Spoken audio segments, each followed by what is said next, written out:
മാണിയെ ഇന്ന് ചോദ്യം ചെയ്തേക്കും.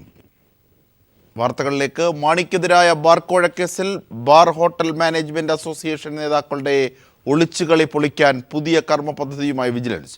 ബാർ ഉടമസ്ഥരുടെ യോഗത്തിലെ ശബ്ദ സംഭാഷണത്തിൻ്റെ വിശദാംശങ്ങൾ അറിയാൻ അസോസിയേഷൻ നേതാക്കളെ ചോദ്യം ചെയ്യാൻ പുതിയ അന്വേഷണ സംഘം തീരുമാനിച്ചു.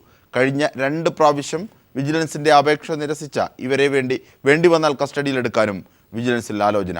ഇതടക്കം SP സുകേഷിൻ്റെ അന്വേഷണ രീതികളെ പൊളിച്ചെഴുതാനാണ് പുതിയ സംഘത്തിൻ്റെ തീരുമാനം. ബാർ കോഴ കേസിൽ അന്വേഷണം പുതിയ സംഘത്തെ ഏൽപ്പിച്ചതിന് തൊട്ടുപിന്നാലെ വിജിലൻസ് ഡയറക്ടർ ജേക്കബ് തോമസ് തന്നെ നേരിട്ട് പങ്കെടുത്ത് അന്വേഷണ സംഘത്തിന്റെ യോഗം ചേർന്നിരുന്നു. പഴയ അന്വേഷണ സംഘത്തിന്റെ കർമ്മപദ്ധതി പൂർണ്ണമായും പൊളിച്ചെഴുതിയാണ് പുതിയ സംഘം കേസിനെ സമീപിക്കുന്നത്. SP R സുകേഷിന്റെ നേതൃത്വത്തിലുണ്ടായ പാകപ്പിഴവുകൾ തിരുത്തുക എന്നതാണ് ഈ സംഘത്തിന്റെ പ്രധാന ദൗത്യം.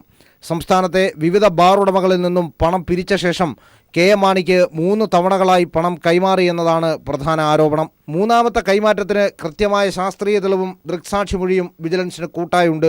എന്നാൽ മറ്റ് 2 കൈമാറ്റങ്ങൾ തെളിയിക്കണമെങ്കിൽ ബാർ ഉടമസ്ഥ സംഘടനാ നേതാക്കന്മാരുടെ മൊഴി അത്യാവശ്യമാണ്. ഒരു തവണ മാത്രമാണ് ബാർ ഉടമസ്ഥരുടെ സംഘടനാ നേതാക്കൾ വിജിലൻസ് മുമ്പാകെ മൊഴി നൽകിയത്. ബാർ ഉടമസ്ഥരുടെ യോഗത്തിൽ വെച്ച് മാണിക്ക് കോഴ കൊടുത്തതായി സമ്മതിക്കുന്ന ബാർ ഉടമ സംഘടനാ നേതാക്കന്മാരുടെ ശബ്ദ സംഭാഷണം TV ചാനലുകൾ പുറത്തുവിട്ടിരുന്നു. ഇതിന്റെ പശ്ചാത്തലത്തിൽ ബാർ അസോസിയേഷൻ നേതാക്കന്മാർക്ക് 2 തവണ വിജിലൻസ് നോട്ടീസ് അയച്ചെങ്കിലും വിജിലൻസ് മുമ്പാകെ ഹാജരാവാൻ അവർ തയ്യാറായില്ല.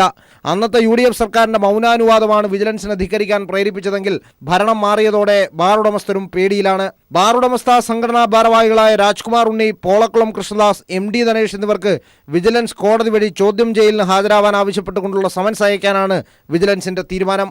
സമൻസ് നിരസിച്ചാൽ ഇവരെ കസ്റ്റഡിയിലെടുത്ത് ചോദ്യം ചെയ്യാനും അന്വേഷണ സംഘം തീരുമാനിച്ചിട്ടുണ്ട്. മൊഴിയിൽ പൊരുത്തക്കേടുകളുണ്ടെങ്കിൽ ബാർ ഉടമസ്ഥരെ കൂട്ടുപ്രതിയാക്കണമോ എന്ന കാര്യത്തിൽ വിജിലൻസ് നിയമവൃത്തങ്ങളോട് അനൌദ്യോഗികമായ ആശയവിനിമയം നടത്തുന്നുണ്ട്. വിജിലൻസിന്റെ നീക്കം ഒരു വിഭാഗം ബാർ ഉടമസ്ഥരിൽ കടുത്ത സമ്മർദ്ദമാണ് ഉണ്ടാക്കിയിരിക്കുന്നത്. S ജീവൻകുമാർ, തിരുവനന്തപുരം.